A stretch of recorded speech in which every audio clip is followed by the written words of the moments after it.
Drama serial सयानी में आज की एपिसोड में किरण अपनी मम्मा को फ़ोन करती है और उन्हें बताती है कि मामा आपको पता है कि ज़ुहैब की तलाक हो गई है और वो वापस यहाँ पर आ गया है। मुझे डर है कि कहीं किरण उजाला से दोबारा शादी की पेशकश ना करे। आप ऐसा करें, कोई भी रिश्ता देख के उसकी शादी करवा दें, कोई रिश्ते वाली लगवाएं और उससे कहें कि जैसा हमारे रिश्ता मिलता है बस इसकी शादी करवा दे, इसको यहाँ से निकाल दे। जिस पर वो कहती हैं कि चलो ठीक है, मैं कुछ करती हूँ। किरण की मम्मा बख्तियार से बात करती हैं और कहती हैं कि उजाला की शादी कर दो, जिस पे वो कहता है कि नहीं मामा, वो भी शादी नहीं करना चाहती। तो उसकी मामा कहती हैं कि हाँ, तुम्हें उसकी कमाई का शौक़ है, पूरा घर उसकी कमाई पे जो पल रहा है, तुम्हें क्या ज़रूरत थी बच्चों को इतने महंगे स्कूल में दाखिल करवाने की। अच्छे भले स्कूल में वो जा रहे थे। जिसे बख्तियार कहता है मम्मा, मेरी नौकरी दोबारा लग गई और मैं बड़े अच्छे हालात में हो गया हूँ, इसलिए मुझे कोई ज़रूरत नहीं है उसकी तनख्वाह की। आप कोई भी अच्छा सा रिश्ता देकर उसकी शादी करवा दे, लेकिन अब वो ये सोच लेना कि वो स्कूल की प्रिंसिपल बन गई है, उसके मेयार के मुताबिक कोई रिश्ता लेकर आना। उसकी मम्मा कहती हैं हाँ, बड़ा मेयार के मुताबिक, ऐसे कह के मुँह उधर कर लेती हैं। फिर किरण की मामा किरण को फ़ोन करती हैं और कहती हैं कि तुम्हें डरने की कोई ज़रूरत नहीं है। देखो, ज़ुहैब भी तलाक लेके आ गया है, जिसका पूरे ख़ानदान में चर्चा हुआ होगा। नवीन ने भी खुदकुशी कर ली है, ये भी पूरे ख़ानदान को पता लगा होगा। और उसके बाद फ़ायज़ा भी तलाक लेके घर आ गई है। इनकी पूरे ख़ानदान में बड़ी बेइज्जती हो रही होगी। हर कोई इनको बातें बना रहा होगा कि इनकी औलादों को क्या हो गया है, कैसी तरबियत की है इनकी इन्होंने अपनी औलादों की। अब उनकी इज़्ज़त का सारा दारोमदार तुम पर है या ज़रबाब पर है, इसलिए हो ही नहीं सकता कि वो तुम्हें तलाक देके घर से निकाले। तुम्हें किसी से डरने की कोई ज़रूरत नहीं है, तुम बेखौफ होके वहाँ रहो।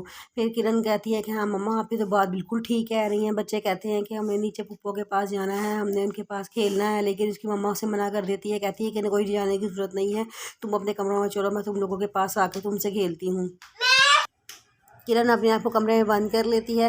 सारे नाश्ते से बुलाते हैं तो कहती है कि मुझे कोई नाश्ता नहीं चाहिए, ख़बरदार अगर मेरे कमरे में आई। फिर वो दोपहर का खाना भी भिजवाते हैं तो वो कोई नहीं आती। तो उसकी मम्मा किरण ज़ुहैब की मम्मा कहती हैं कि ज़रबाब देखो, ये कोई अच्छी बात थोड़ी है, हमने रात को ही बुलाया है, वो नहीं आई है, तुमने इसका खाना उसके कमरे में भिजवा दिया। हमने सुबह भी नाश्ते में बुलाया, तुम वो नहीं है, तुमने फिर उसका नाश्ता उसके कमरे में भिजवा दिया। उसने सारी ज़िंदगी यहाँ पर रहना है। अब ऐसा तो नहीं ना हो सकता कि हम हर टाइम उसका खाना उसके कमरे में भिजवाते जाएँ। जैसे बाप कहता है कि मैं समझाऊंगा उसको। उसकी मामा कहती है कि हाँ, तुम्हारी तो सारी ज़िंदगी उसको समझाने में गुजर जानी है। जब बाप शर्मिंदा सा हो जाता है। ज़ुहैब हलीमा आपी को फ़ोन करता है और उन्हें कहता है कि मैंने उजाला को प्रपोज़ किया था, लेकिन उससे मेरा प्रपोज़ल उसे एक्सेप्ट करने से इनकार कर दिया है। प्लीज़ आप कुछ करें, उसको मनाएं। मैं सारी ज़िंदगी उसे शादी का इंतज़ार करूँगा।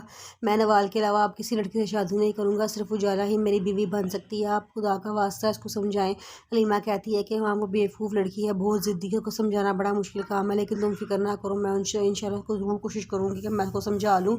ये कहता है कि हाँ जी, आपने कोशिश नहीं करनी, आपने उसको समझाना है, क्योंकि मैं उसके अलावा किसी से शादी नहीं करूँगा। किरण अपने कमरे में होती है। ज़रबाब कमरे में आता है और कहता है कि ये क्या तुमने नया ड्रामा शुरू कर दिया है, खाना खाने नीचे क्यों नहीं आ रही, क्यों कमरे में खाना मंगवाई जा रही हो। वो कहती है कि इस घर में किसी को मेरी परवाह है, जब से नवीन और ज़ुहैब इस घर में आए हैं सब उनके ही सदके वारी जा रहे हैं, किसी को आपकी और आपके बच्चों की परवाह है। किसी ने मुझसे अभी तक कमरे में आकर नहीं पूछा कि कोई चीज़ की ज़रूरत है कि नहीं, मैं कब से कमरे में पड़ी हूँ, किसी ने मुझे इतनी अहमियत नहीं दी। यही इज़्ज़त होती है बड़ी बहू की। ज़ुहैब कहता है, ज़रबाब कहता है कि ये सारे हालात तुमने खुद पैदा किए हैं, तुमने खुद सबको मौके दिए हैं कि तुम हमारे साथ ऐसा सलूक करें। जब वो दोनों ऊंची ऊंची आवाज़ में लड़ रहे होते हैं तो नीचे ज़रबाब की मामा पापा और फ़ायज़ा बैठे बातें सुन रहे होते हैं। उसकी मम्मा कहती है मुझे तो लगता है सारी ज़िंदगी लड़ाई झगड़े ही चलते रहेंगे, कभी हमारी ज़िंदगी में सुकून नहीं आएगा। वो कहता है कि हाँ मामा, मुझे भी ऐसा ही लगता है। फ़ायज़ा कहती है कि एक हफ़्ता ये घर नहीं थी, एक हफ़्ता हमारा बड़ा सुकून का गुज़रा था। उसके पापा कहते हैं बेटे ऐसी बातें नहीं करते, तुम्हारी भाभी है वो। तो फ़ायज़ा कहती है पापा जी, उसको भी तवक्कुल होनी चाहिए। बेचारा ज़ुहैब भी आ जाता है, कहता है कि कैसा शोर शराबा हो रहा है। उसकी मम्मा कहती हैं कि रोज़ का जो होता है लड़ाई झगड़ा, थोड़े दिन सुकून के गुजरते हैं, फिर लड़ाई झगड़ा शुरू हो जाता है, फिर ऊपर कमरे में से ऊँची ऊँची आवाज़ें आना शुरू हो जाती हैं। ज़रबाब कहता है तुमने मेरी ज़िंदगी अज़ाब बना दी है। वो कहती है कि आगे से किरण कहती है तुमने मेरी ज़िंदगी अज़ाब बना दी है, जहन्नुम बना के रख दी है मेरी ज़िंदगी, मैं तो खुश ही नहीं हूँ ऐसी ज़िंदगी से। फिर उसके बाद ज़ुहैब कहता है कि हाँ, तो क्यों उधर पड़ी हो, अपने माँ बाप के घर चली जाओ। कहती है कि हाँ, मैं चली जाऊँगी माँ बाप के घर, मुझे भी कोई शौक़ नहीं है तुम्हारे घर यहाँ पे रहने का।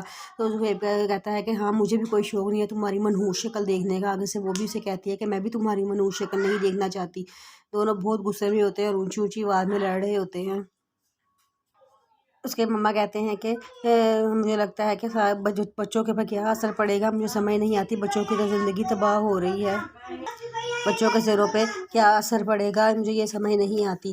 اس پہ اس کے پاپا کہتے ہیں کہ بیٹا ہم ان لوگوں کو کون سمجھا سکتا ہے، کوئی بھی نہیں سمجھا سکتا ان لوگوں کو، ان کو صرف اللہ ہی سمجھا سکتا ہے کہ بچوں کے سامنے تو کم از کم لڑائی نہ کیا کریں۔